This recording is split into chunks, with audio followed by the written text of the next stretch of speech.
కలుగుగాక. చేరి వచ్చిన మీ అందరికీ మన రక్షకుడైనటువంటి యేసుక్రీస్తు ప్రభు అత్యున్నతమైన శ్రేష్టమైన నామమున నా వందనాలు.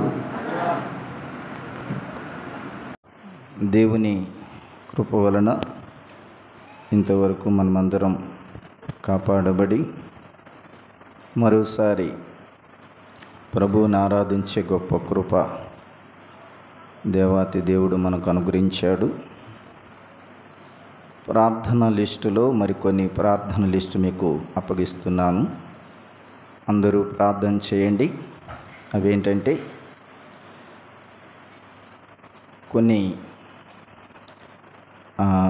అనాథ చరణాలయాలు, అలాగే కొన్ని హాస్పిటల్స్ సంబంధించినటువంటి ప్రీ సర్వీస్కి సంబంధించిన హాస్పిటల్స్, ఇంకా మన స్థానిక సంఘము నుండి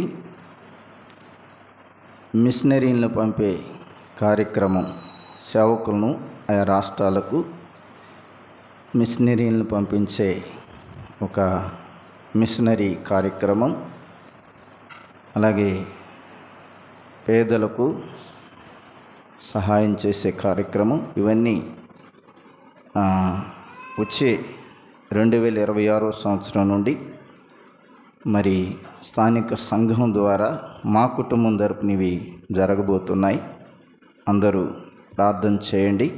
మా కోసం, అనేక మంది పేదల కోసం,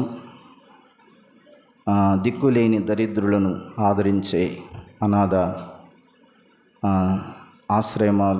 ఆశ్రమాలు ఆ కార్యక్రమం, ఇవన్నీ ప్రభు కృప వలన అవన్నీ జరగాలి.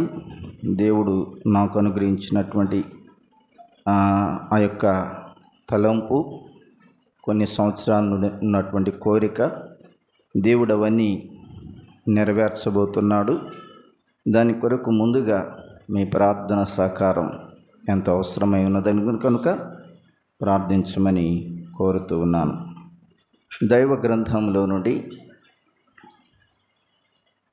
ఈ మధ్యాహ్న కాల సమయంలో క్లుప్తంగా దేవుని వాక్యాన్ని మనం జ్ఞాపకం చేసుకుందాం. దైవ గ్రంథంలో నుండి సామెతల గ్రంథం 17వ అధ్యాయం 17వ వాక్యాన్ని చదువుకుందాం. సామెతల గ్రంథం 17వ అధ్యాయం 17వ వాక్యం. నిజమైన స్నేహితుడు విడువక ప్రేమించను, దుర్దశలో అటివాడు సహోదరుడుగా ఉండును. చిన్న మాట ప్రార్థన చేసుకుందాం. పరిశుద్ధుడైన మా తండ్రి, ప్రేమ నమ్మకం కలిగిన మా యేసయ్య, మీ అత్యున్నతమైన అపారమైన ప్రేమతో మమ్మల్ని ఇంతవరకు ప్రేమించి మాకు మీరు అనుగ్రహించినటువంటి మీ సన్నిధి భాగ్యాన్ని బట్టి మిమ్మల్ని స్తుతిస్తూ ఉన్నాం. మా విశ్వాస జీవితంలో నీవు చేసే అద్భుతమైనటువంటి కార్యాలను బట్టి మిమ్మల్ని స్తుతిస్తూ ఉన్నాం. మా ప్రభువా, ఈ సమయంలో మీ మాటలు మేము చదువుకుని ఉండగా నిష్ప్రయోజక నీ దాసుని మీరు ఆదుకోండి, మాతో మాట్లాడండి.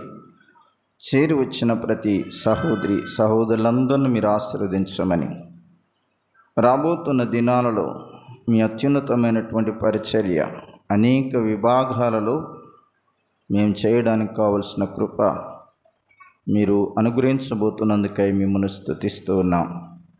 మా ప్రభువా, దయగలిగిన తండ్రి, స్థానిక సంఘంలో ఉన్న సహోదరులు సహోదరీలు మంచి సమర్పణ జీవితంతో మిమ్మల్ని హత్తుకొని పరిపూర్ణంగా సేవించగలిగే కృప అనుగ్రహించండి.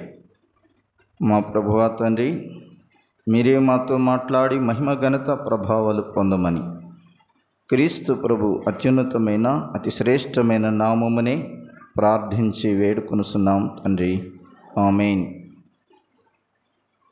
దేవుని నామం హెచ్చించబడాలి. దేవునికే మహిమ ఘనత ప్రభావాలు చెందాలి. అల్పులమైన మనము మన యొక్క స్థితి దేవునిలో తగ్గించుకోవాల్సినటువంటి అవసరత ఉంది. ఏ వ్యక్తి అయినా, సహోదరి అయినా, సహోదరుడైనా దేవునికి ఎంతగా లోబడి మనం జీవిస్తామో, దేవునికి ఎంత దగ్గరగా మనం హత్తుకొని జీవిస్తామో ఆ కుటుంబాన్ని, ఆ వ్యక్తులను దేవుడు తప్పక ఒక ఉన్నతమైన స్థితికి ఆశీర్వదిస్తాడు. అయితే దానికి తగిన విధంగా దేవునికి దగ్గరగా ఉండాలి. అలాగా మన విశ్వాస జీవితంలో ముందుకు కొనసాగాలి. గతంలో నేను ఒక సిరీస్గా వరుస క్రమంగా కొన్ని పాఠాలు చెప్పాను. అయితే కొంత ఎక్కువ గ్యాప్ వస్తున్న కారణాన్ని బట్టి ఆ సిరీస్తో కూడినటువంటి ప్రసంగాలు నేను చేయడానికి ఇష్టపడటం లేదు. ఎందుకంటే నెలకొకసారి నాకు వస్తున్న అవకాశాన్ని బట్టి మరి ఎక్కువ మంది అవి జ్ఞాపకం ఉంచుకోలేకపోతున్నారు. అందువలన అప్పటికప్పుడే సంబంధించినటువంటి ప్రసంగాన్ని నేను సిద్ధం చేసుకోవడం జరుగుతోంది. మంచిది. దైవ గ్రంథంలో మనం చదువుకున్నటువంటి సామెతల గ్రంథం 17వ అధ్యాయం 17వ వాక్యాన్ని మరొకసారి మనం జ్ఞాపకం చేసుకుందాం. నిజమైన స్నేహితుడు విడువక ప్రేమించను, దుర్దశలో అట్టివాడు సహోదరుడుగా ఉండును అనే మాట చూస్తూ ఉన్నాం. అంశం ఏమిటి అంటే నిజమైన స్నేహితుడు. ఏమిటి? నిజమైన స్నేహితుడు. ఈ మాట మనం చదువుకొని ఉన్నాం 17:17 సామెతల గ్రంథంలో. అంటే నిజము కాని స్నేహితులు కూడా ఉంటారు అనే భావన ఇందులో మనకు కనబడుతుంది. నిజము కాని స్నేహితుడు. నిజమైన స్నేహితులు ఎలాగుంటారు? నిజముగా ప్రేమించే స్వభావం లేనటువంటి స్నేహితులు ఎలాగుంటారు? ఈ సమయంలో క్లుప్తంగా దైవ గ్రంథంలో నుండి కొంత భాగాన్ని మనం ధ్యానం చేసుకుందాం. స్నేహితుడు అనే మాట మనకందరికీ తెలిసినటువంటి వాక్య భాగాలు చాలా ఉన్నాయి. అయినా ఒక్కొక్కటి మనం క్లుప్తంగా మనం జ్ఞాపకం చేసుకుంటూ ఉన్నప్పుడు యెషయా గ్రంథంలో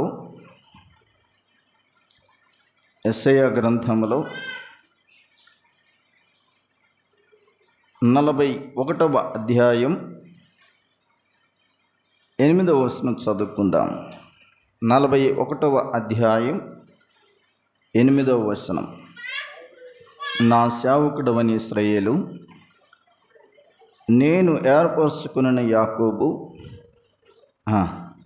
నా స్నేహితుడైన అబ్రహాము చాలు. దేవుడు ఒక వ్యక్తిని ప్రత్యేకంగా నా స్నేహితుడు అని ఒక పేరు పెట్టి తన పరిశుద్ధ గ్రంథములో లిఖింపజేసినటువంటి ఈ యొక్క పారాగ్రాఫ్ లేక ఈ లైను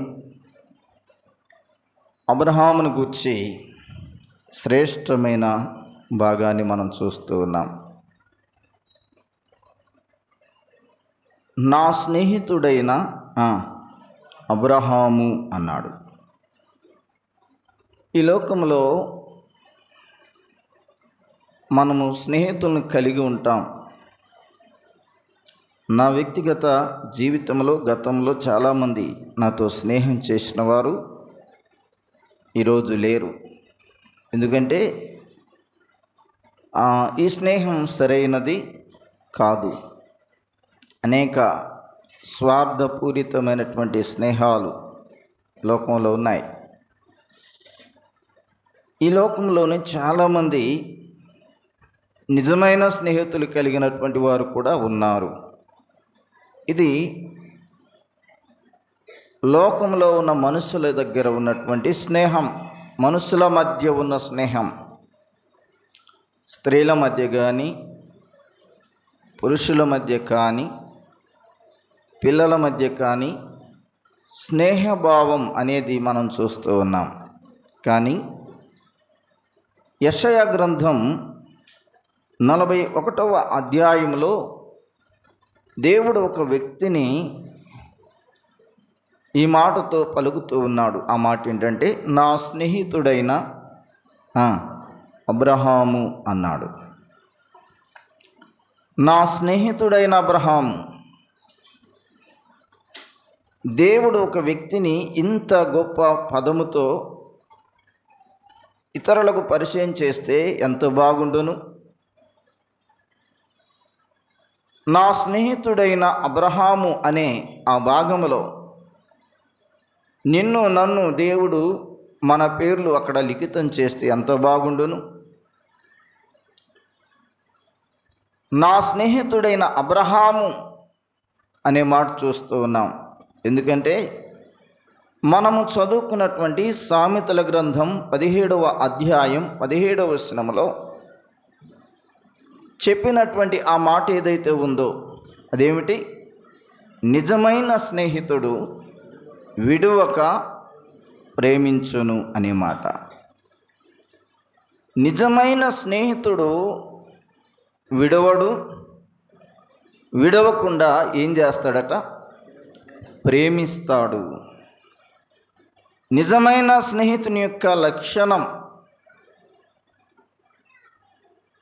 ఈ స్నేహం విడిచిపెట్టేది కాదు, స్వప్రయోజనం చూసుకునేది కాదు. ఈ స్నేహితుడు విడవకుండా ప్రేమించే స్నేహితుడుగా ఉంటాడు అనే మాట మనం చూస్తూ ఉన్నాం. బయట సంగతులు మనకు అవసరం లేదు, కానీ దైవ గ్రంథములో పరిశుద్ధాత్మ దేవుడు వ్రాయించిన కొన్ని సంగతులు, కొందరు వ్యక్తుల జీవితాలలో కలిగిన స్నేహం, వారి స్నేహం ఎలాంటిదో మనం జ్ఞాపకం చేసుకుందాం. నిజమైన స్నేహితుడు విడువక ప్రేమించును అని తరువాత మాట ఏం చెప్పాడంటే, దుర్దశలో అటివాడు సహోదరుడుగా ఉండును అన్నాడు. దుర్దశ అంటే, దుర్దశలో అటివాడు సహోదరుడుగా ఉండును అన్నాడు. దుర్దశ అంటే ఏమిటి? కష్టమైన దశలో, ఇబ్బంది కలిగిన దశలో, శ్రమలో ఉన్న దశలో నిజమైన స్నేహితుడు విడువక ప్రేమిస్తాడు. ఆ ప్రేమతో పాటు తన స్నేహితుడు దుర్దశలో ఉన్నప్పుడు, ఇబ్బందిలో ఉన్నప్పుడు, ఆపదలో ఉన్నప్పుడు అటివానికి ఈ నిజమైన స్నేహితుడు ఎవరైతే ఉన్నాడో అతనికి సహోదరుడుగా ఉంటాడు. అంటే వెన్నంటి ఉంటాడు అని దాని అర్థం. ఈనాడు ఒక కుటుంబంలోని అన్నదమ్ముల మధ్య సఖ్యత లేదు, సమాధానం లేదు, ప్రేమతత్వం లేదు, స్నేహభావం లేదు. అవసరాన్ని బట్టి ఒక తండ్రికి పుట్టినటువంటి కుమారుల మధ్య ప్రేమను చూపే ఈ రోజుల్లో నిజమైన స్నేహితుల్ని ఎక్కడ మనం చూడగలుగుతాం? కష్టమే. కానీ దైవ గ్రంథములో మనం చూసినప్పుడు మనకి ఎక్కువగా జ్ఞాపకం చేసుకునే ఒక స్నేహబంధాన్ని మనం దైవ గ్రంథములో చూడగలుగుతున్నాం. అబ్రహాము జీవితానికి వస్తే తర్వాతకి వెళ్దాం. అబ్రహాము గురించి సమూయేలు మొదటి గ్రంథం, సమూయేలు పుస్తకం మొదటి గ్రంథం 18వ అధ్యాయం. సమూయేలు పుస్తకం మొదటి గ్రంథం 18వ అధ్యాయం 3వ వచనం చూడండి. 3వ వచనం.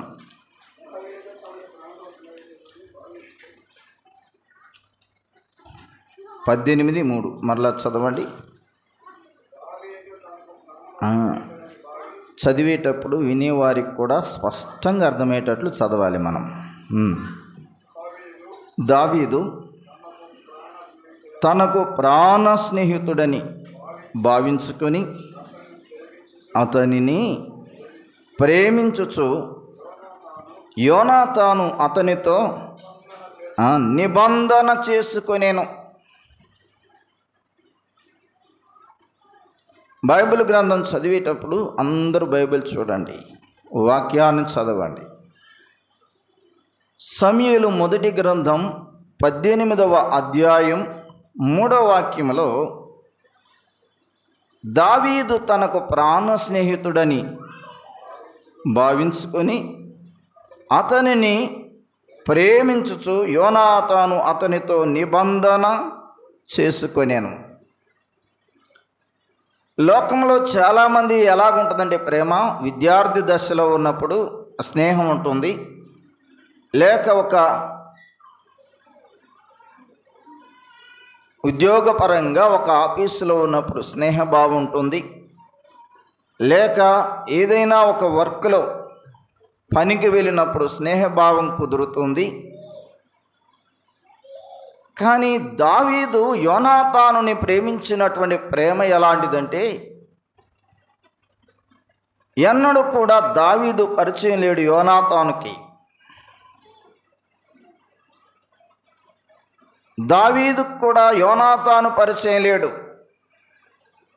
మొట్టమొదటిసారి దావీదుని యోనాతాను చూశాడు. ఈ యోనాతాను ఎవరు అంటే,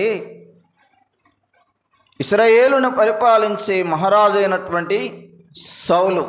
ఎవరు? సౌలు. సౌలు కుమారుడైనటువంటి యోనాతాను.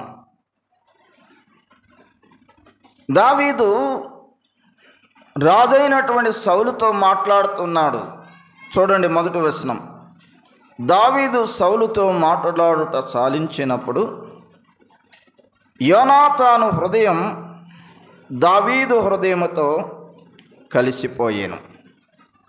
యోనాతాను దావీదును తనకు ప్రాణ స్నేహితునిగా భావించుకొని అతన్ని ప్రేమించాను.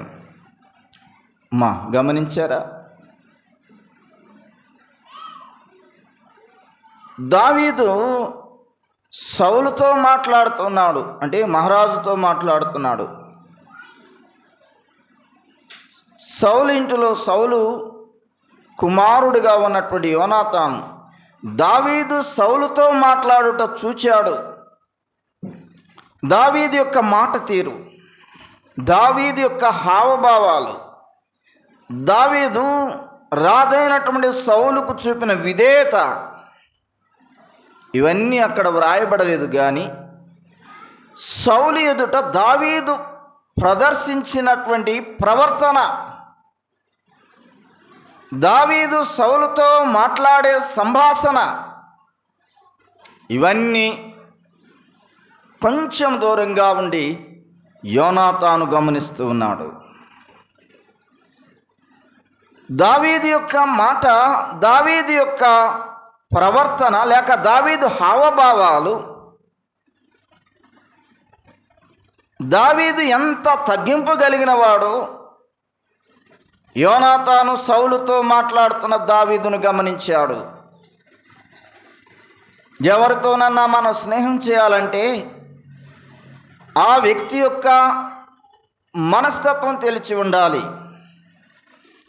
ఆ వ్యక్తి యొక్క ప్రవర్తన విధానం తెలిసి ఉండాలి, ఆ వ్యక్తి యొక్క క్యారెక్టర్ అంటారు, క్యారెక్టర్ తెలిసి ఉండాలి. లేకపోతే స్నేహం చేయలేం.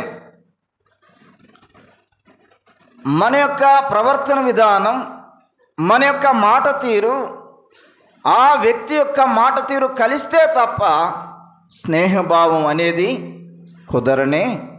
కుదరదు. అది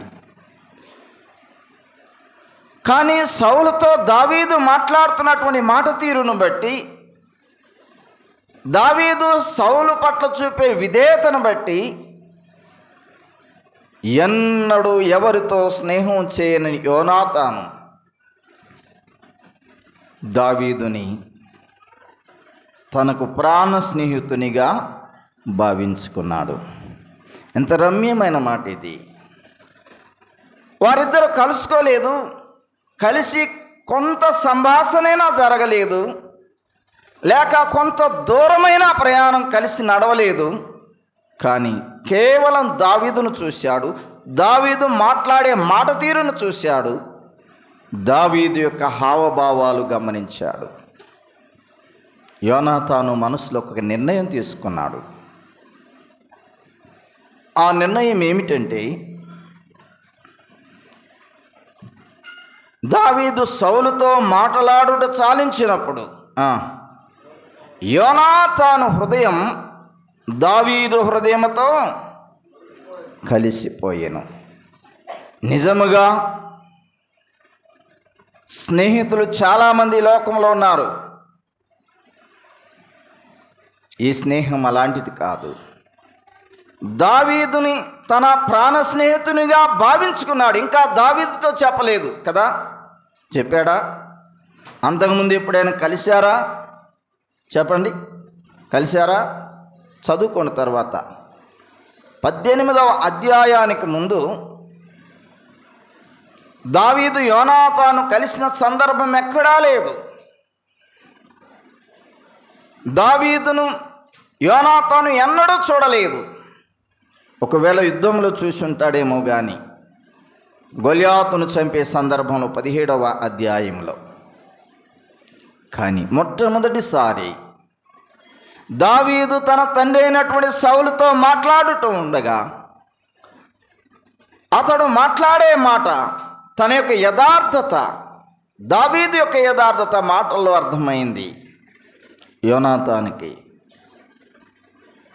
తన మనసులో భావించుకున్నాడు, ఎవ్వరికి చెప్పలేదు కదా. పరిశుద్ధాత్మ దేవుడు యోనాతాను తన మనసులో భావించుకున్నటువంటి భావనను 18వ అధ్యాయం 1వ వచనములో లిఖించాడు దేవుడు. దావీదు సౌలుతో మాట్లాడుట చాలించినప్పుడు యోనాతాను హృదయం దావీదు హృదయంతో కలిసిపోయెను. యోనాతాను దావీదును తనకు ప్రాణ స్నేహితునిగా భావించుకొని అతనిని ప్రేమించెను. ఎంత రమ్యమైన మాట. నిజమైన స్నేహితుని యొక్క ప్రేమ ఏమిటి అంటే, దావీదు యోనాతాను యొక్క ప్రేమ మనం చూడగలుగుతున్నాం. వీరి మధ్య ఉన్నటువంటి స్నేహభావం, స్నేహ సంబంధం ఎలాంటిది అంటే, నిజమైన స్నేహితుడు విడువక ప్రేమించును. ప్రేమించడం మాత్రమే కాదు కానీ ఆ స్నేహితుడు దుర్దశలో ఉన్నప్పుడు, దుర్దశలో అంటే ఆపదలో, అపాయములో, ఇబ్బందికరమైన పరిస్థితుల్లో ఉన్నప్పుడు ఈ స్నేహితుడు ఆ స్నేహితునికి వెన్నంటి సహోదరుడిగా ఉండును. ఈ వచనం నెరవేర్పు దావీదు యోనాతానుల్లో మనం చూడగలుగుతున్నాం. రండి ముందు భాగాల్లోనికి వెళ్ళిపోదాం. 19వ అధ్యాయం, సమూయేలు మొదటి గ్రంథం 19వ అధ్యాయం 2వ వాక్యం. మొదటి 2 వచనాలు చదువుదాం, చూడండి. అంతటా సౌలు, మీరు దావీదును చంపవలసినదని తన కుమారుడైన యోనాతానుతోను తన సేవకులందరితోనూ చెప్పగా, సౌలు కుమారుడైన యోనాతాను దావీదు యందు బహు ఇష్టం గలవాడై ఉండి దావీదుతో ఇట్లనెను, నా తండ్రి అయిన సౌలు నిన్ను చంపవాలనన్న ప్రయత్నం మీద ఉన్నాడు కాబట్టి నీవు ఉదయమున జాగ్రత్త పడి రహస్యమైన స్థలమందు దాగి ఉండుము అన్నాడు. చూసారా, సౌలు దావీదును చంపడానికి ప్రయత్నిస్తూ ఉన్నాడు. కారణం ఒకటే. అదేమిటి అంటే 17వ అధ్యాయం మొదటి సమూయేలు గ్రంథంలో దావీదు గొల్యాతును హతమార్చిన తర్వాత స్త్రీలు పాడిన పాట, మధురమైన గీతం. అదేమిటి అంటే చూడండి, 17వ అధ్యాయంలో ఆ పాట చదువుకుందాం. 6వ వచనం, 6-7. దావీదు ఫిలిష్తీయులను హతం చేసి తిరిగి వచ్చినప్పుడు స్త్రీలు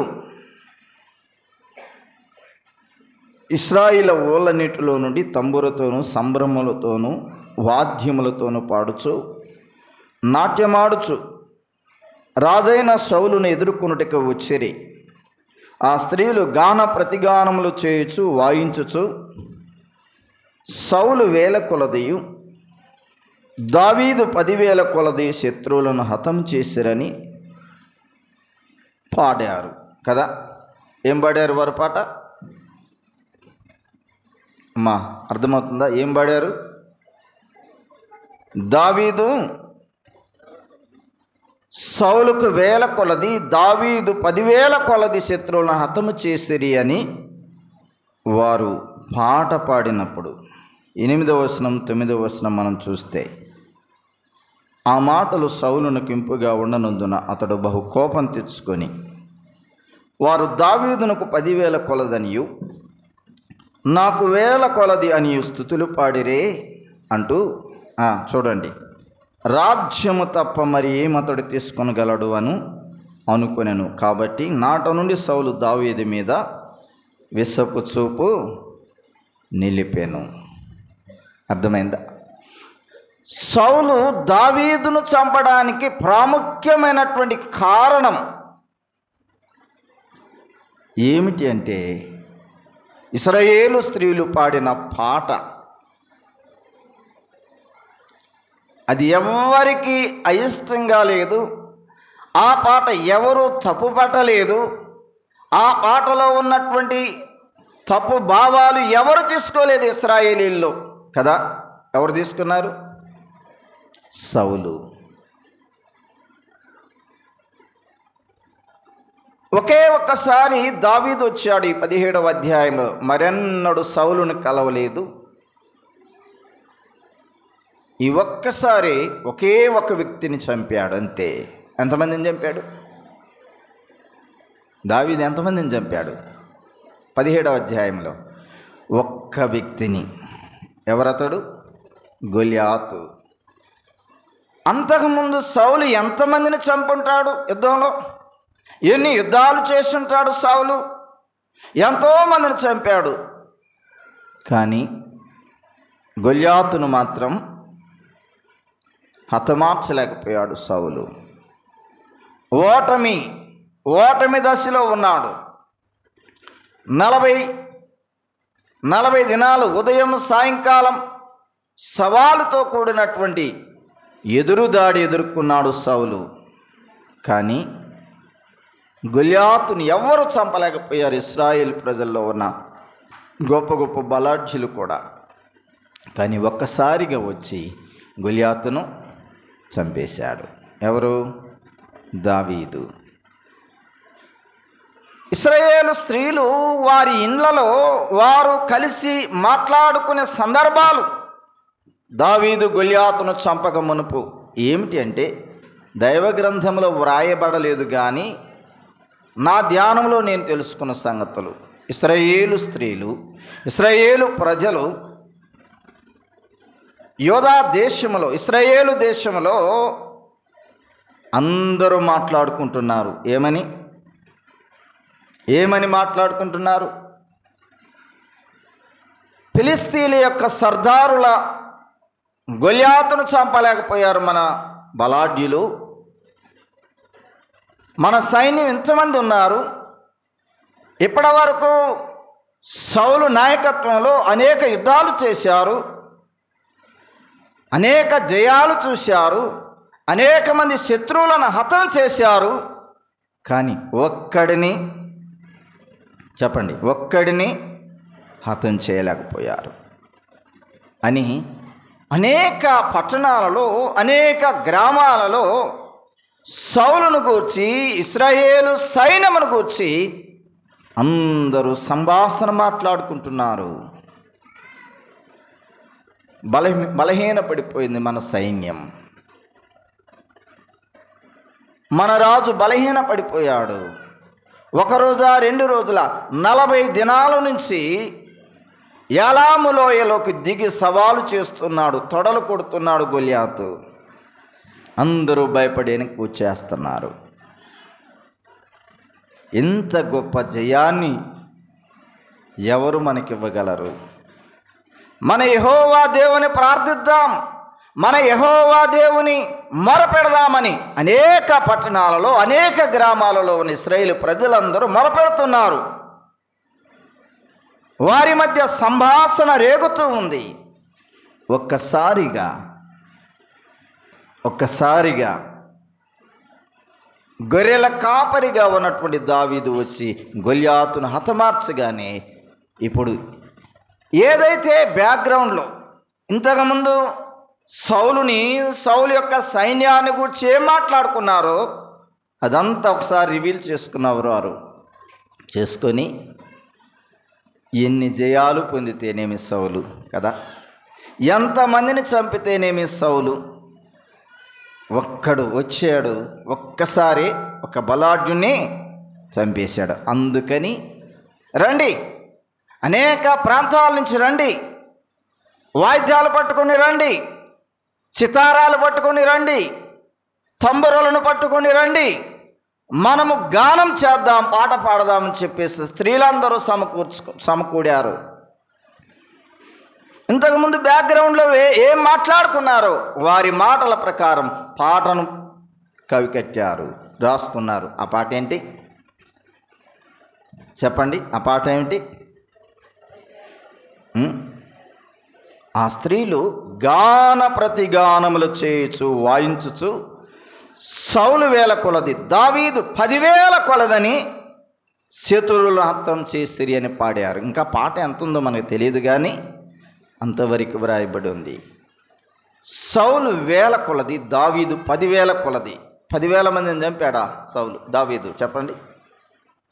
అక్షరార్థంగా అర్థమవుతుందా? అక్షరార్థంగా ఎంతమందిని చంపాడు దావీదు చెప్పండి? ఓన్లీ 1, ఒకే ఒక్కడు గొల్యాతును చంపేశాడంతే. ఈ స్త్రీల యొక్క భావన, వారి పాటలో సారాంశం యొక్క భావన ఏంటంటే, ఎన్ని వేల మందిని చంపితేనేమి, ఈ ఒక్క గొల్యాతును చంపితే 10,000 మందిని చంపినట్లే అనుకున్నారు వారు, పాట పాడారు. ఇది నచ్చలేదు సౌలుకి, తన మనసులో పడిపోయింది.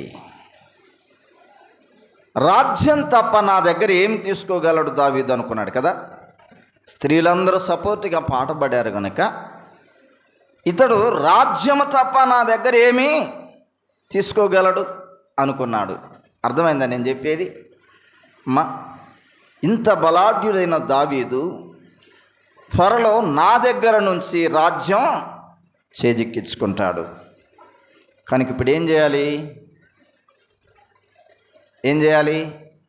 దావీదుని అడ్డం లేకుండా చేయాలి, దావీదుని చంపేయాలి. ఇది మొదలైంది సౌలు జీవితంలో. ఇలాగా 18వ అధ్యాయంలో ఈ ప్లాను, దావీదును చంపడానికి చేస్తున్న ప్లాను, ప్రయత్నాలు 19వ అధ్యాయం మొదట్లో అంతటా సౌలు చెప్తున్నాడు కొంతమంది సేవకులకి. తన కుమారుడైనటువంటి యోనాతాను కూడా ఆ సమాజంలో, ఆ సమూహంలో ఉన్నాడు. ఏమంటున్నాడు?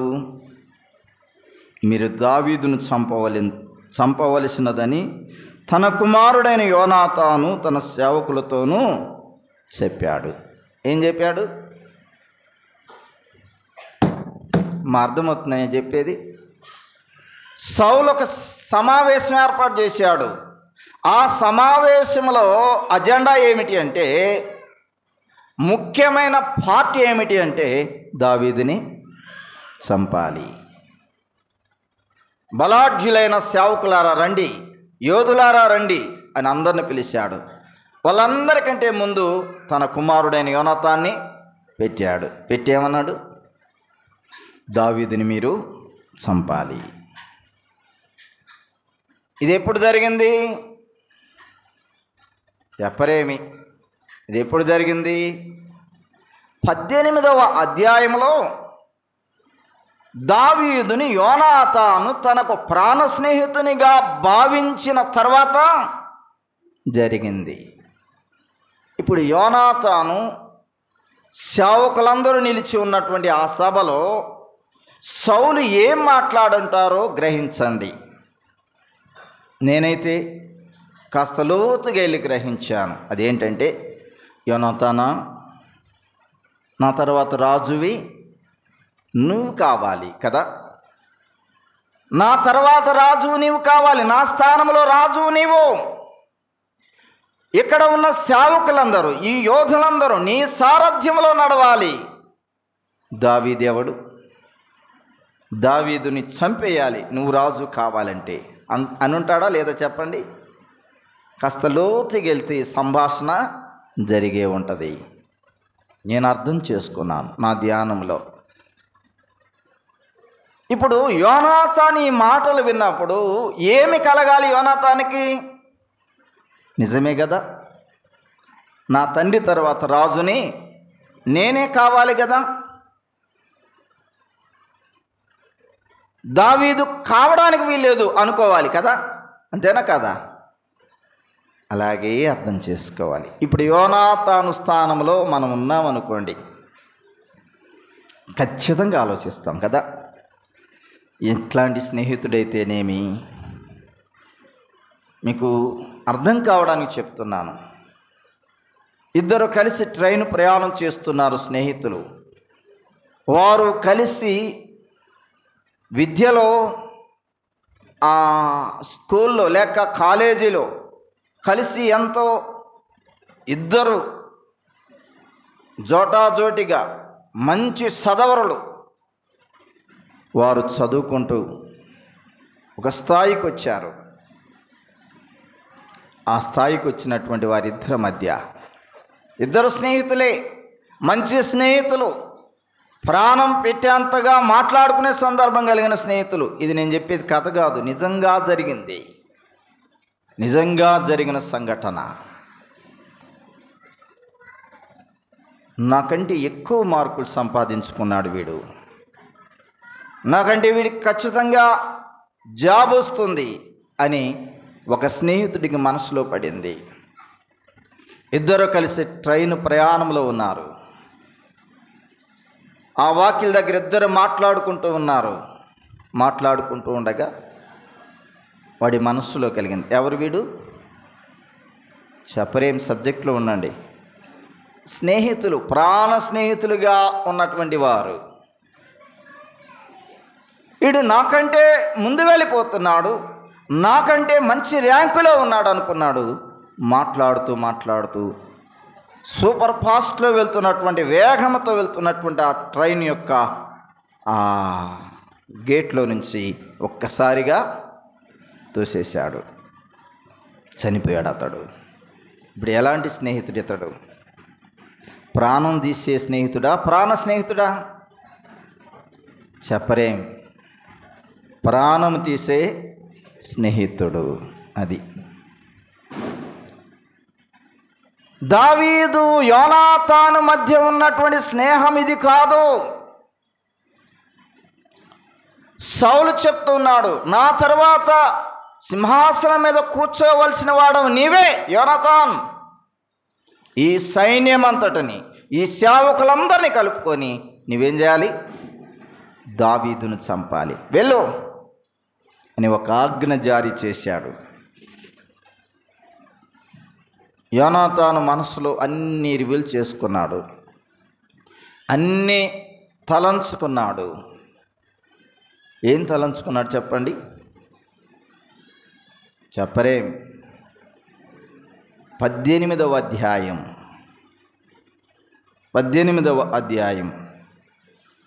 30వ వచనం. 18వ అధ్యాయం, అదే సమూయేలు మొదటి గ్రంథం 18వ అధ్యాయం 28 నుంచి నేను చదువుతున్నాను. యెహోవా దావీదునకు తోడుగా ఉండుటయు, తన కుమార్తెను మీకాలు అతని ప్రేమించుటయు సౌలు చూసి దావీదునకు మరి ఎక్కువగా భయపడి ఎల్లప్పుడూ దావీదు మీద విరోధంగా ఉండెను. ఫిలిష్తీయుల సర్దారులు యుద్ధమునకు బయలుదేరి వచ్చిరి. వారు బయలుదేరినప్పుడెల్లను దావీదు బహు వివేకము కలిగి ప్రవర్తించుచూ రాగా సౌలు సేవకులందరికంటే అతని పేరు బహు ప్రసిద్ధికి ఎక్కెను. ఇప్పుడు దావీదు పేరు ఏమైపోయింది చెప్పండి? దావీదు పేరు ఏమైంది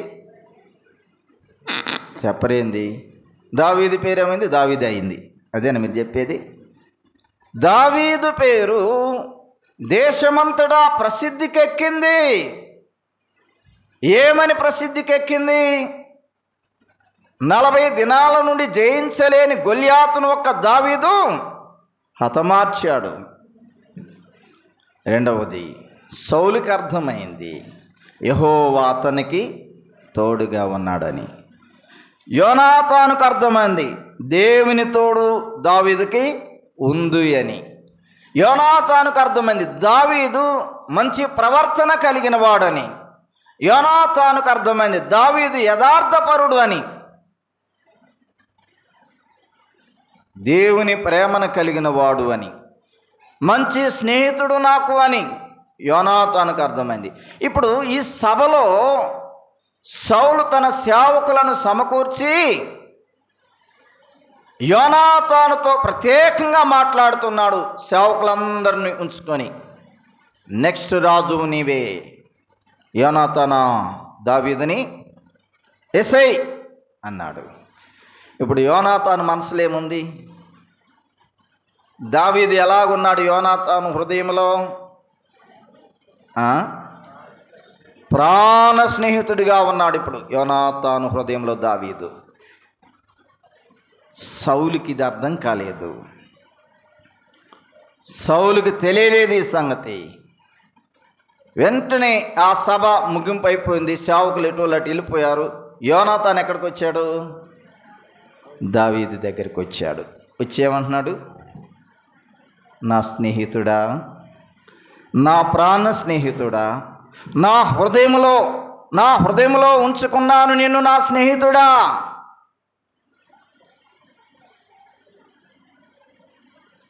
నీవు నాకు చాలా ఇష్టమైన వాడవు అన్నాడు కదా. సౌలు కుమారుడైన యోనాతాను 2వ వచనం.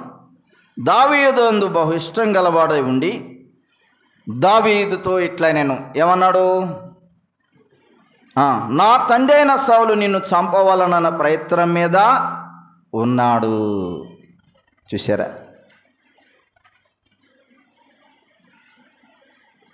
అంతఃపుర రహస్యాలు, రాజుల మధ్య ఉండే రహస్యాలు వెల్లడి చేయరెవరు. కానీ యోనాతాను చేసేసాడు. దావీదుతో చెప్పేశాడు. ఏమని? నా తండ్రి నిన్ను చంపాలని ఉన్నాడు, నీవు కనబడకుండా దాగుకో అని చెప్పేశాడు. కనుక యోనాతాను దావీదుని ఇంతగా ప్రేమించాడు, ప్రాణ స్నేహితునిగా ప్రేమించాడు. అందుకే దావీదు నష్టం పోకూడదు అనుకున్నాడు. దావీదు మరణానికి అప్పగించుకోకూడదు అనుకున్నాడు. అంత శ్రేష్టమైనటువంటి మాట కదా ఇది. ఆ తర్వాత కొన్ని వచన భాగాలు మనం జ్ఞాపకం చేసుకుందాం. చూడండి, ఇదే సమూయేలు మొదటి గ్రంథములోనే మరొక భాగాన్ని మనం జ్ఞాపకం చేసుకుందాం.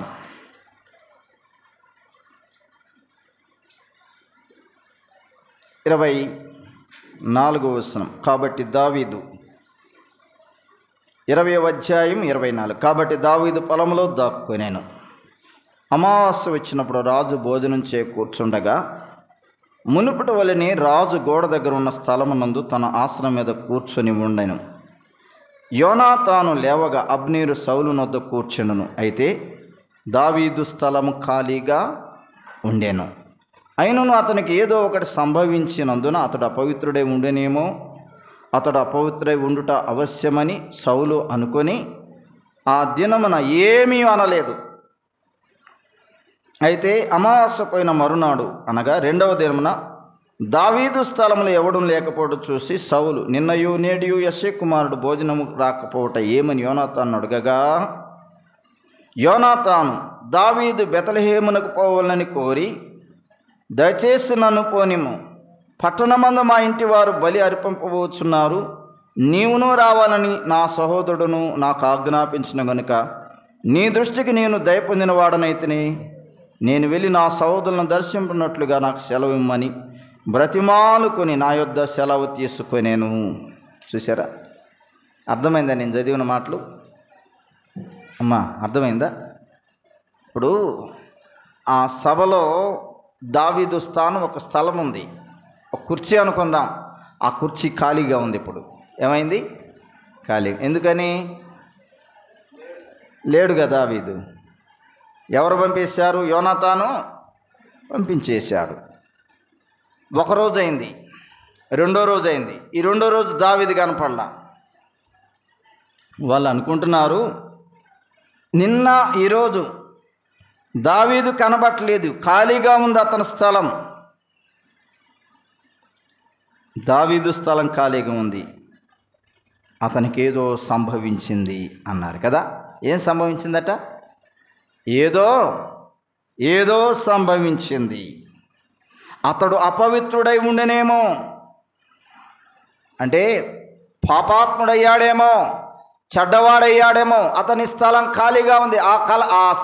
ఆ స్థలాన్ని ఎవరు ఖాళీ చేసుకోరు, ఎందుకంటే ఒక ఉన్నతమైన స్థలం. యోనాతాను పిలిచాడు సౌలు. ఏమైనా దావీదు ఏడి అని అడిగాడు. నీకేమైనా తెలుసా అని అడిగాడు. ఇప్పుడు యోనాతాను ఏం చెప్తున్నాడు?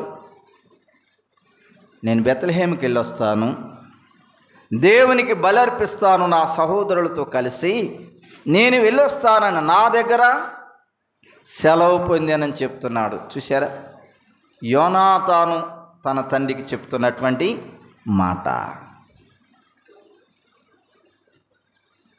నిజమైన స్నేహితుడు విడవక ప్రేమించును, దుర్దశలో అతడు ఉండగా వానికి సహోదరుడిగా ఉండను. ఇది ఈ లైన్ దావీదు యోనాతానుల యొక్క స్నేహం, ప్రాణ స్నేహం కరెక్ట్గా నిలిచిపోయింది ప్రియులారా.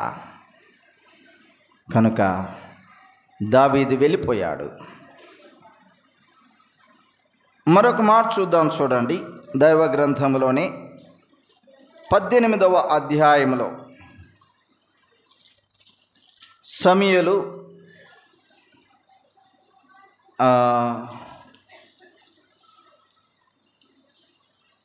దావీదు యోనాతానుల యొక్క స్నేహం ఎంతగా ఎదిగిపోయిందో, ఎంతగా వారి స్నేహం కలిసిపోయిందో దైవ గ్రంథంలో మనం చూడగలుగుతూ ఉన్నాం. యోనాతాను దావీదుతో ఎంతగా కలిసిపోయాడు, ఎంతగా లీనమైపోయాడు దైవ గ్రంథంలో మనం చూడగలుగుతున్నాం. సమూయేలు పుస్తకంలోనే దావీదు యోనాతానుల హృదయం చాలా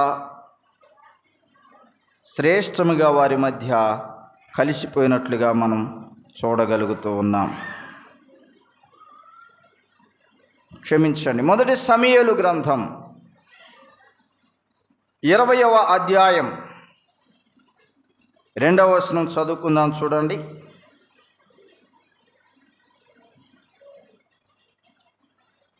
చదవండి అన్నమాట. యోనాతాను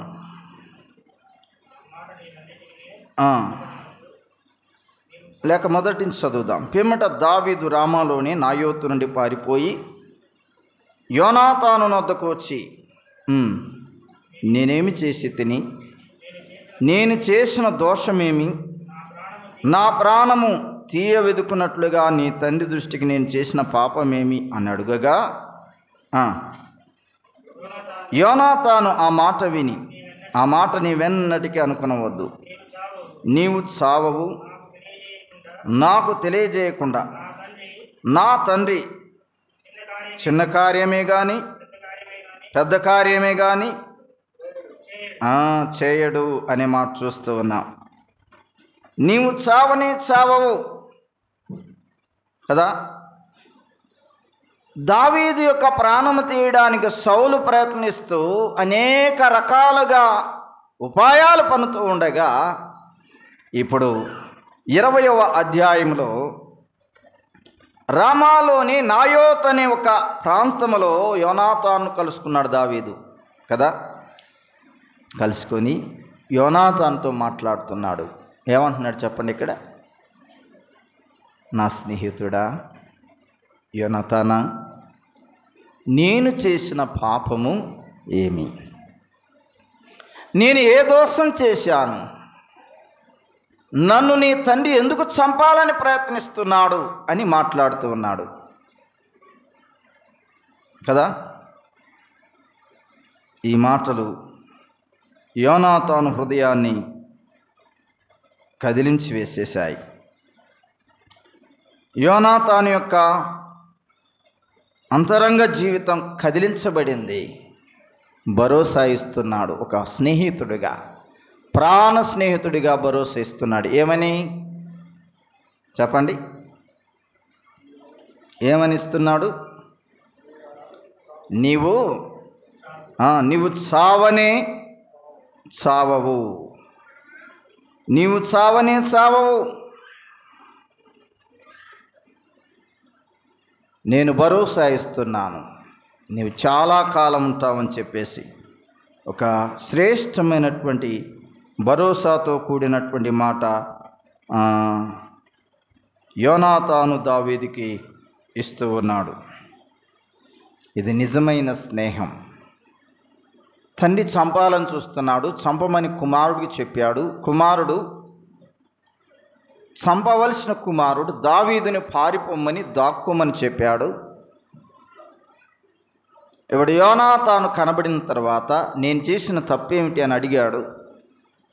నువ్వు చేసిన తప్పేమీ లేదు, కాబట్టి నువ్వు క్షేమంగా ఉంటావు, నీ చావనే సావవు అనే మాట, శ్రేష్టమైన మాట మనం చూస్తూ ఉన్నాం ప్రియులారా.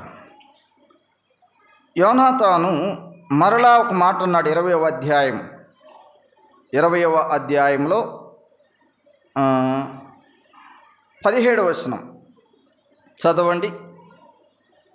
20వ అధ్యాయం 17వ వచనం. యోనాతాను దావీదును తన ప్రాణ స్నేహితునిగా ప్రేమించెను గనుక ఆ ప్రేమను బట్టి దావీదు చేత మరలా ప్రమాణం చేయించను. ఇది రెండవసారి చేసుకునే ప్రమాణం. ఎన్నోసారి? రెండవసారి దావీదుతో మరలా ప్రమాణం చేయించుకున్నాడు, నీవు నా ప్రాణ స్నేహితుడవు. ఇప్పుడు రండి సమూయేలు 2వ గ్రంథం, సమూయేలు పుస్తకం 2వ గ్రంథంలోనికి మనం వచ్చినట్లయితే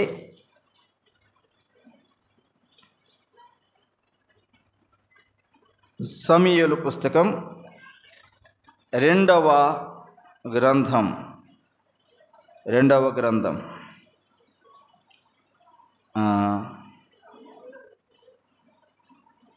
వచనం చూద్దాం. చూడండి.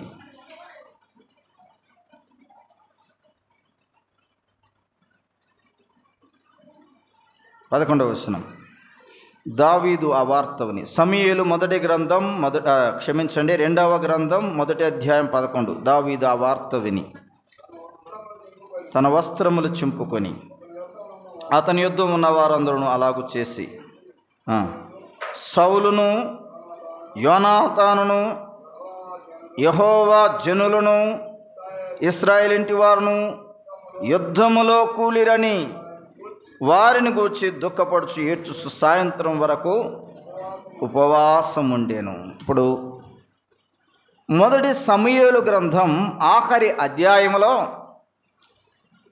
యుద్ధం జరిగింది. ఆ యుద్ధంలో సౌలు చనిపోయాడు. సౌలు కుమారుడైన యోనాతాను కూడా చనిపోయాడు. ఇంకా చాలా సంగతులు ఉన్నాయి కానీ సమయం లేదు కనుక ఫైనల్కి వచ్చేస్తా ఉన్నాను.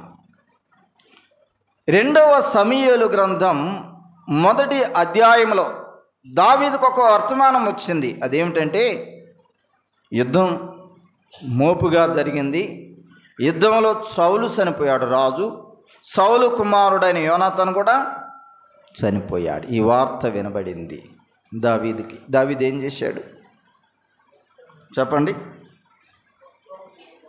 వస్త్రాలు చింపుకొని 12వ వచనంలో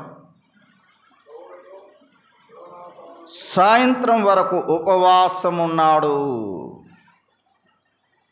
తన ప్రాణ స్నేహితుడు చనిపోయాడని తెలుసుకొని సాయంత్రం వరకు ఉపవాసం ఉండి దుఃఖించాడట. ఎవరు? దావీదు దుఃఖించాడు. ఇది నిజమైన స్నేహం.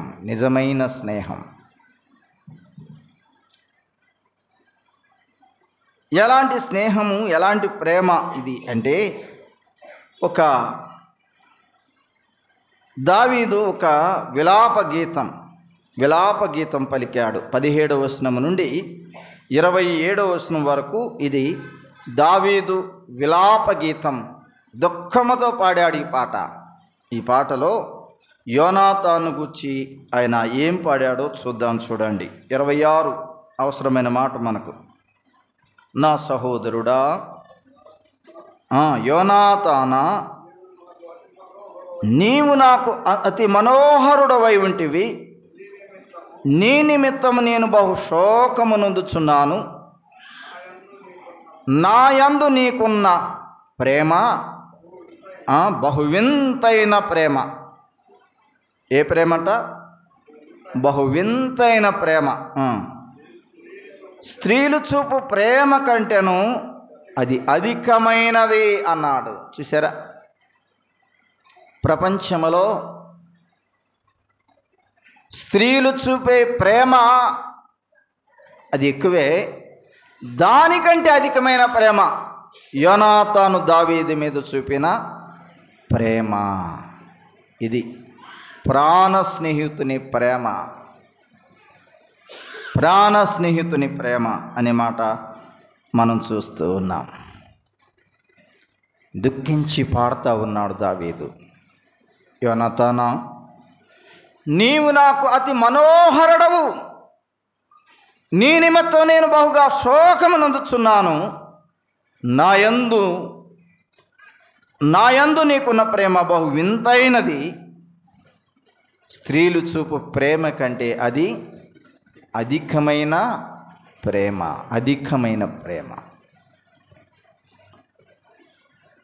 ఒక్కసారి దావీదు వెనక్కి వెళ్ళిపోతున్నాడు. యోనాతాను చూపిన ప్రేమను జ్ఞాపకం చేసుకుంటున్నాడు.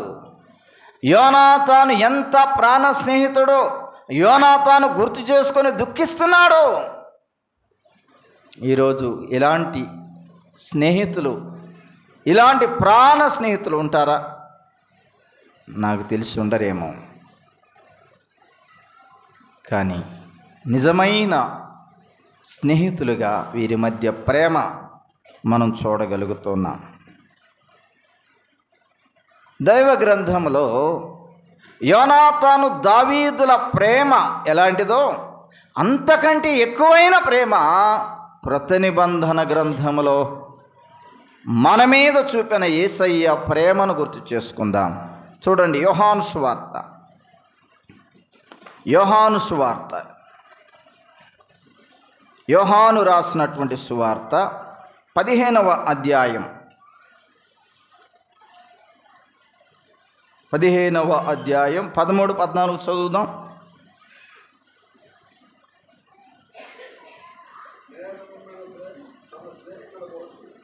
ఆ, 12 నుంచి చదవండి. నేను మిమ్మల్ని ప్రేమించిన ప్రకారం మీరొకరినొకడు ప్రేమింపవాలని అనుటే నా యొక్క ఆజ్ఞ. ఈ మాట చూడండి. తన స్నేహితుల కొరకు తన ప్రాణము పెట్టువాని కంటే ఎక్కువైన ప్రేమ గలవాడెవడునూ లేడు. నేను మీకు ఆజ్ఞాపించిన వాటిని చేసిన ఎడల వినండి, మీరు నా స్నేహితులు అన్నాడు యేసుప్రభువారు. ఎవరట చెప్పండి, ఎవరు? యేసుప్రభు చెప్తున్నాడు, మీరు నా స్నేహితులు. యోనాతాను దావీదును ప్రేమించిన ప్రేమ బహు వింతైన ప్రేమ. అది యోనాతాను దావీదుని తన ప్రాణ స్నేహితునిగా భావించి యోనాతాను హృదయం దావీదు హృదయంతో కలిసిపోయింది. ఇప్పుడు ఒక మాట మిమ్మల్ని అడుగుతున్నాను. యోనాతాను దావీదుల మధ్య ఉన్న ప్రేమలో ఎవరి ప్రేమ గొప్పది చెప్పండి? ఎస్, యోనాతాను ప్రేమ గొప్పది. యోనాతాను త్యాగం చేశాడు దావీదుకు రాజ్యాన్ని. యోనాతాను దావీదును కాపాడాడు భవిష్యత్తు కొరకై, ఇశ్రాయేలు ప్రజల యొక్క రక్షణార్థమై. యోనాతాను యుద్ధంలో తాను చనిపోవడానికి కూడా సిద్ధపడ్డాడు. యోనాతాను క్రొత్త నిబంధన గ్రంథములో ప్రభువైన యేసుక్రీస్తు వారు యోహాను సువార్త 15వ అధ్యాయంలో ఆయన చెప్తున్నటువంటి మాట మనం చూసినప్పుడు, నేను మిమ్మల్ని ప్రేమించిన ప్రకారం మీరు ఒకరినొకడు ప్రేమించవలనన్నటి నా ఆజ్ఞ అంటూ, తన స్నేహితుల కొరకు తన ప్రాణం పెట్టువాని కంటే ఎక్కువైన ప్రేమ గలవాడు ఎవడునూ లేడు. నేను మీకు ఆజ్ఞాపించిన వాటిని చేసినలా మీరు నా స్నేహితులు అన్నాడు యేసుప్రభువారు. అర్థమైందా? యేసుప్రభువారు ఇప్పుడు మనల్ని ఏమంటున్నాడు? స్నేహితులు అంటున్నాడు. దావీదు స్నేహితుడని యోనాతాను ఎంత త్యాగం చేశాడో, యేసుప్రభుకు స్నేహితులుగా ఉన్న మన కొరకు ఆయన చేసిన త్యాగం ఏమిటి? ప్రాణత్యాగం చేశాడు. ఆయన మనలను తన స్నేహితులుగా భావించాడు. ప్రపంచవ్యాప్తంగా ఉన్నటువంటి ప్రజలందరినీ తన స్నేహితులుగా భావించి ఆయన తన ప్రాణమును పెట్టాడు. అందుకని సందర్భం ఏమంటున్నాడు ఇక్కడ? తన స్నేహితుల కొరకు తన ప్రాణము పెట్టువాని కంటే ఎక్కువ ప్రేమ గలవాడు లేడు. కాబట్టి నేను ఆజ్ఞాపించే వాటిని చేస్తే మీరు కూడా నాకు స్నేహితులు అన్నాడు. ఎంత రమ్యమైన మాట. 10వ అధ్యాయం యోహాను సువార్త, 10వ అధ్యాయం యోహాను సువార్త 10వ అధ్యాయం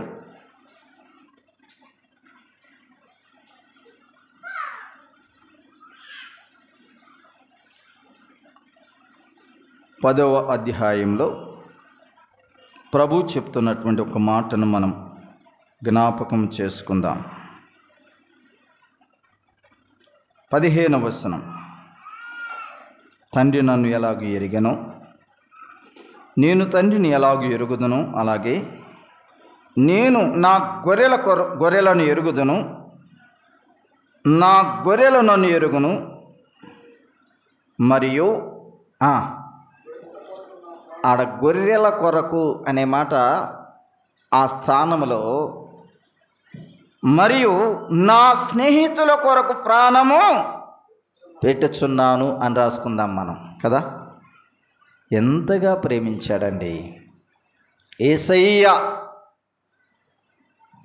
మనలను తన స్నేహితులుగా భావించి మన కొరకు తన ప్రాణాన్ని పెట్టాడు. ఎంత ప్రేమ! నేను ఒక మాట చెప్తున్నాను, ఈ ప్రపంచంలో ఎంత ప్రేమ చూపగలిగిన స్నేహితులు ఎవరైనా ఉన్నారా చెప్పండి? అవసరాన్ని బట్టి ప్రేమించే స్నేహితులే ఈరోజు. ఏదైనా ఆశించి చేసే స్నేహమే ఈరోజు. నిజమైన ప్రాణము పెట్టే స్నేహభావం కలిగిన వాడు యేసయ్య అనేది ఇక్కడ మనం చూస్తూ ఉన్నాం. కనుక మన కొరకు తన ప్రాణాన్నే పెట్టాడు, మనలను స్నేహితులుగా భావించి. కనుక యేసయ్య ప్రేమ నిజమైన స్నేహితుడైన నిజమైన స్నేహితుడు విడువక ప్రేమించును. 13వ అధ్యాయం, హెబ్రీలకు రాసిన పత్రిక 13వ అధ్యాయం. యేసు ప్రభు యొక్క ప్రేమ విడువక ప్రేమించే ప్రేమ అన్నాడు కదా. 13వ అధ్యాయము హెబ్రీలకు రాసిన పత్రిక 5వ వచనం మధ్యలో నుండి, నిన్ను ఏమాత్రమును విడువను, నిన్ను ఎన్నడను ఎడబాయను. చాలు. ఇది నిజమైన స్నేహితుని యొక్క ప్రేమ.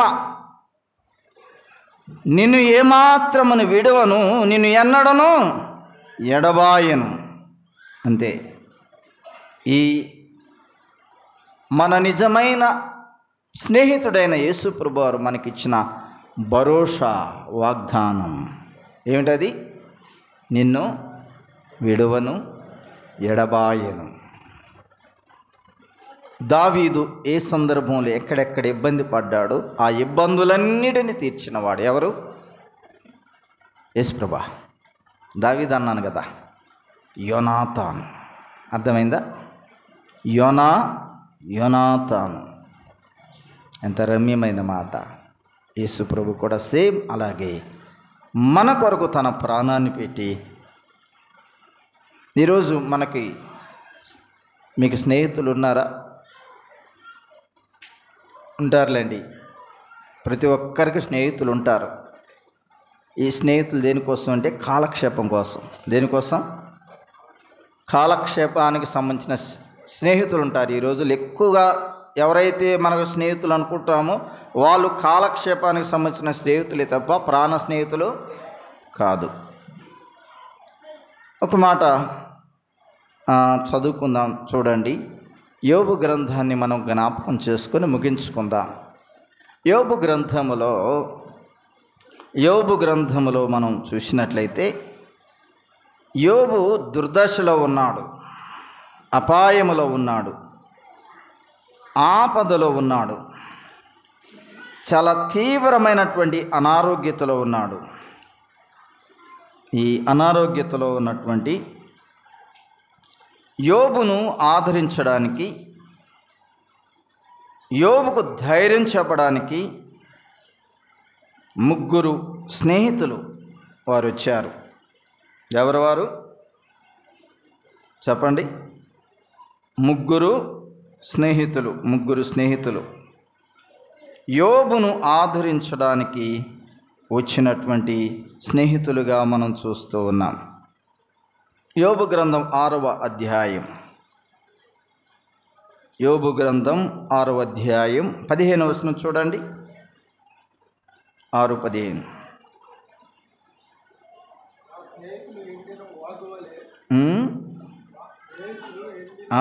నా స్నేహితులు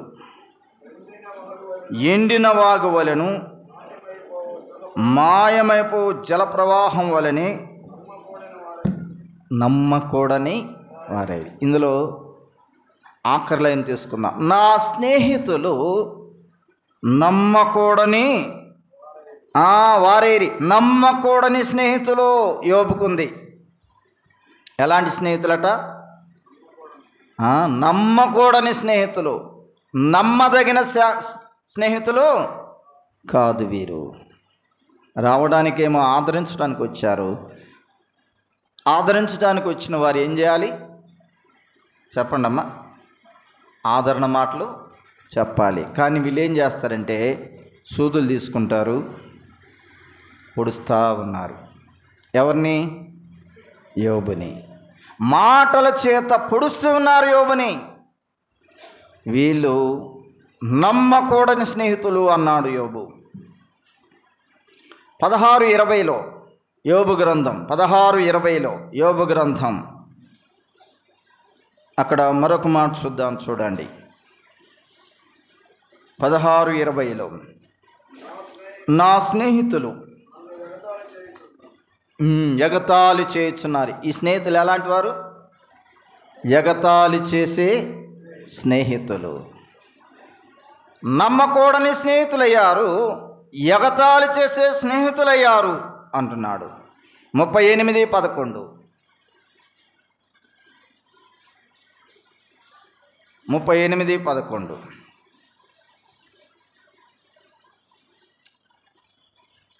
యోబు గ్రంథం 38:11 మరొక మాట చూద్దాం.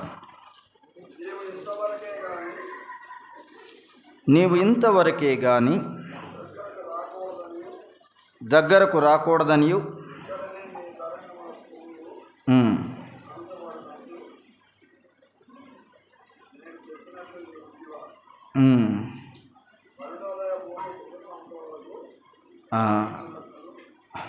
క్షమించండి. యోబు స్నేహితులు మరొక మాట ఆ భాగాన్ని జ్ఞాపకం చేసుకుందాం. క్షమించండి. 32వ అధ్యాయం 11 32వ అధ్యాయం 11వ వచనం నుంచి చదవండి.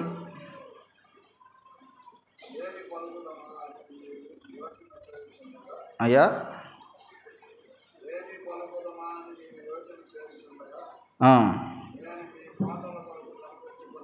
మీ మాటల వరకు కనిపెట్టుకుంటేనే మీ అభిప్రాయమును చెవిని వేసుకొనుటకై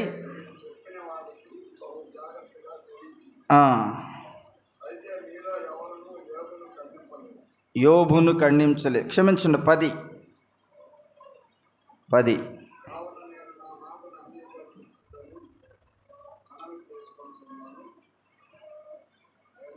క్షమించాలి. 32:3 మరియు యోబు యొక్క ముగ్గురు స్నేహితులు ప్రత్యుత్తరమేమి చెప్పక ఆ మాట యోబు మీద దోషము మోపినందుకు వారి మీద కూడా ఆయన బహుగా కోపగించింది. ఇక్కడ మనం చూసినట్లయితే ఈ స్నేహితులు ఎలాంటి వారట? దోషము మోపిన స్నేహితులు. ఎలాంటి వారట? దోషము మోపిన స్నేహితులు అనే మాట ఇక్కడ మనం చూస్తూ ఉన్నాం. దోషము మోపిన స్నేహితులు. 19వ అధ్యాయం 19వ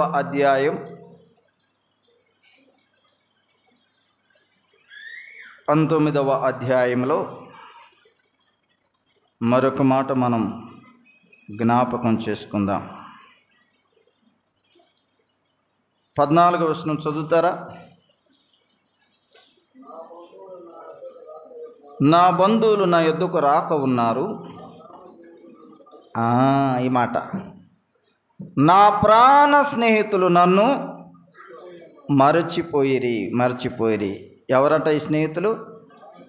ప్రాణ స్నేహితులు. ఏమయ్యారు? మరిచిపోయారు అనే మాట చూస్తూ ఉన్నాం. కనుక ఎలాంటి స్నేహితులు ఈరోజు మనకున్నారంటే, సిరి సంపదలతో ఉన్నప్పుడు అందరూ స్నేహితులుగానే ఉంటారు కదా. అందరూ స్నేహితులుగానే ఉంటారు. ఇందాక చెప్పినటువంటి వాక్య భాగం యోబు కాదు, కీర్తనల గ్రంథం 38వ కీర్తన 11. కీర్తనల గ్రంథం 38:11.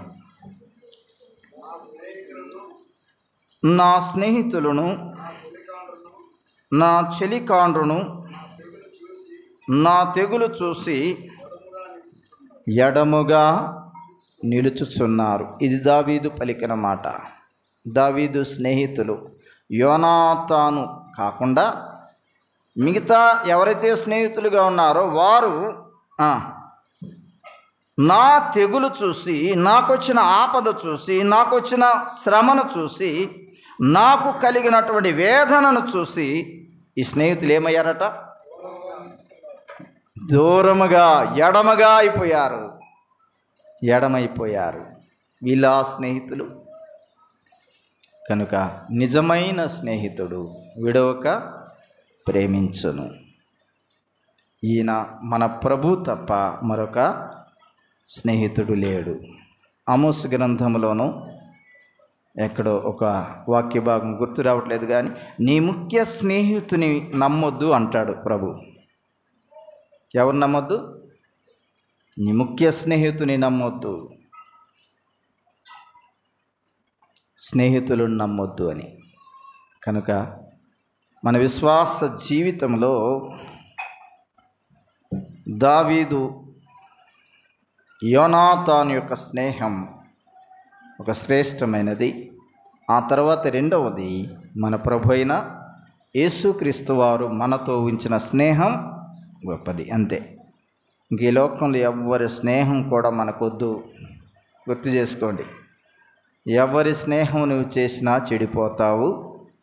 నీ దగ్గర ఏదో ఆశించి నీతో స్నేహం చేస్తారే తప్ప నిన్ను బాగుపరిచేవారు కాదు. గుర్తుపెట్టుకోవాలి, మన స్నేహితుడు మన ప్రభు అయిన యేసుక్రీస్తు వారే. దేవుని స్నేహాన్ని కోరుకున్నటువంటి ఒకే వ్యక్తి పాత నిబంధనలో మనకు కనబడతాడు. 5వ అధ్యాయం ఆదికాండం 21-22. ఎవరైనా చెప్పండి. హానోకు.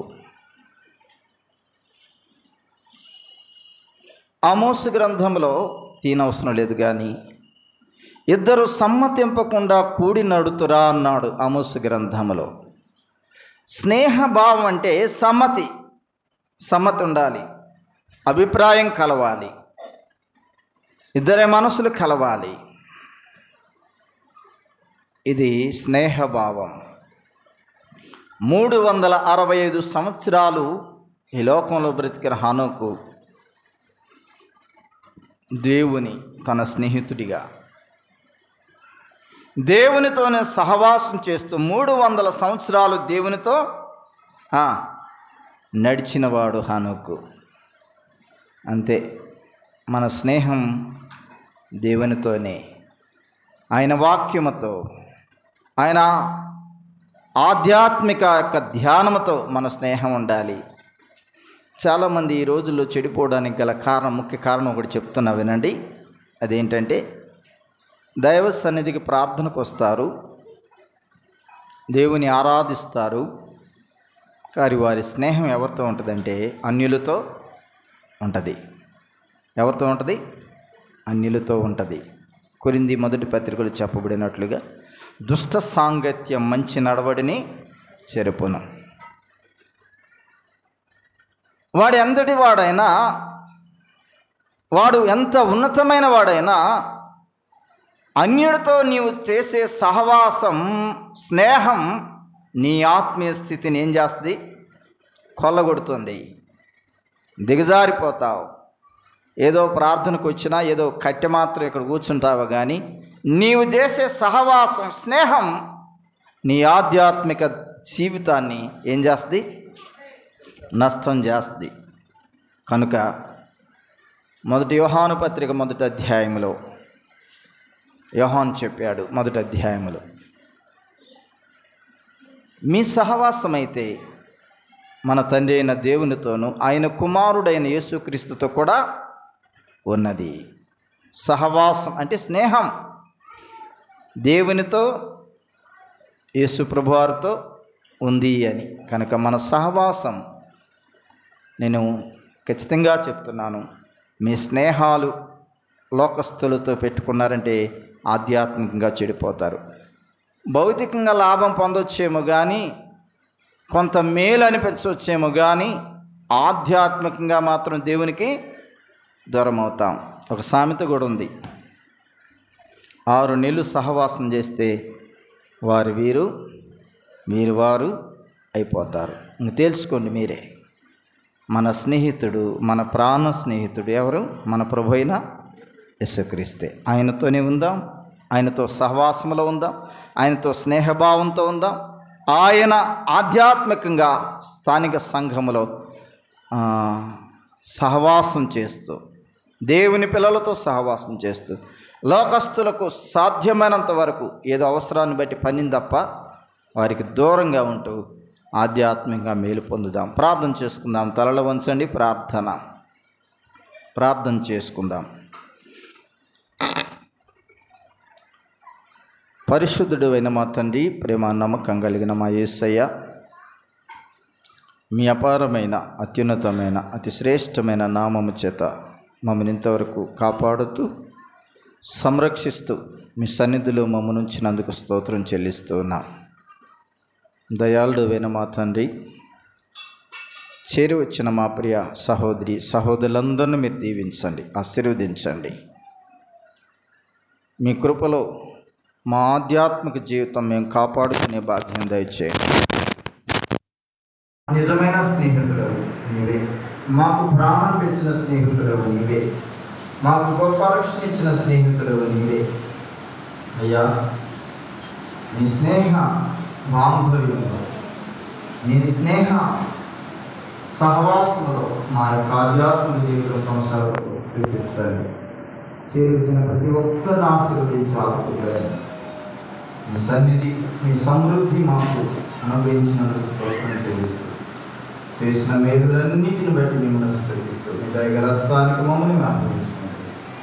క్రీస్తు యేసు అమూల్యమైన, అతి శ్రేష్టమైన, ఉన్నతమైన నామమని ప్రార్థించి వేడుకొనుచున్నాము తండ్రి.